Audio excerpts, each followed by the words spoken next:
Thí chén nồi hả? Dạ nó là cát này.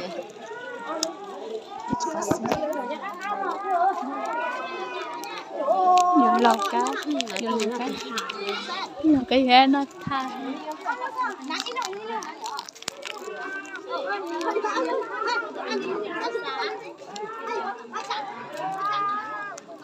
Ghế.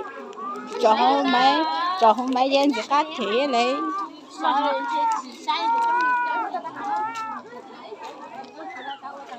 Cái này nó chung tôi lại cho ăn nó bán cái sách.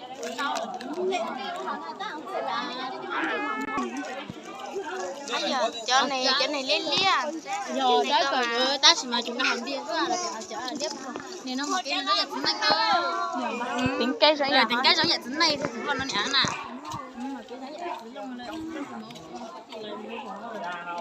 Cái đó gì vậy?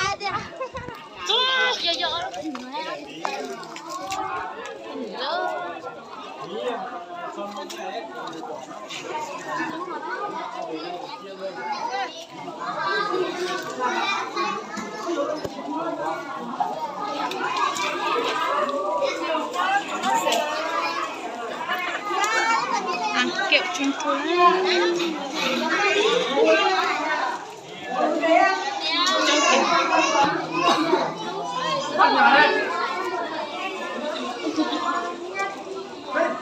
Hai bạn này.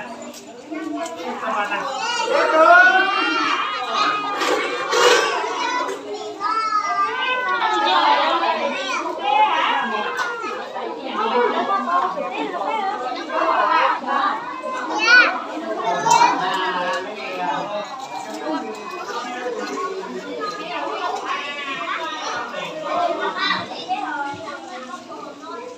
Ăn được bánh không? Sao được nhỉ?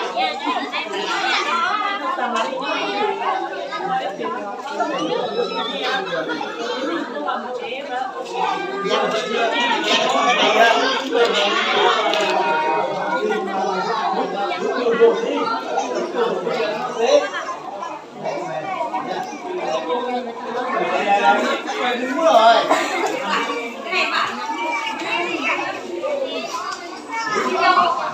Hà ơi, Hà ấy không là khả năng là chia đi, chia bánh.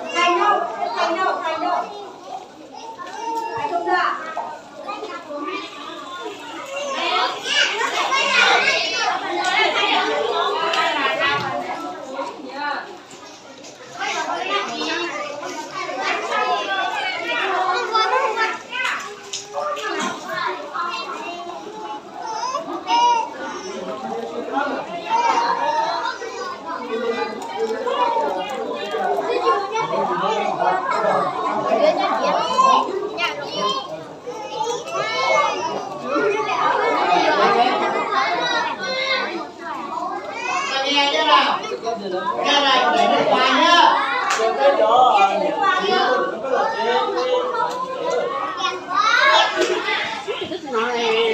để nước ngoài nhá.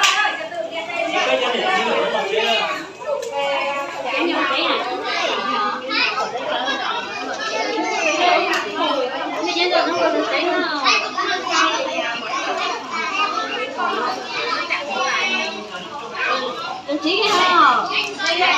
Lấy xuống cái đó. Cái này chẳng có miếng như mà lo.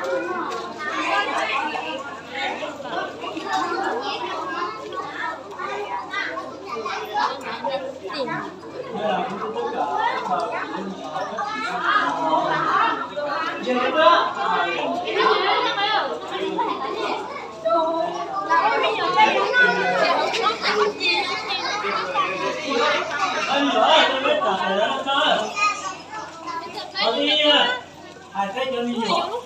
Không có hai cái gì dùng đây mà cái mùa.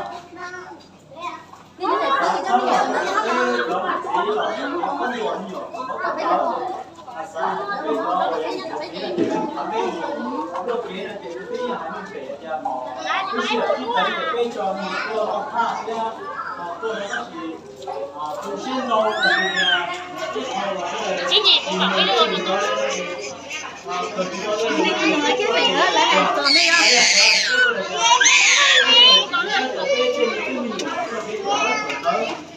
Cái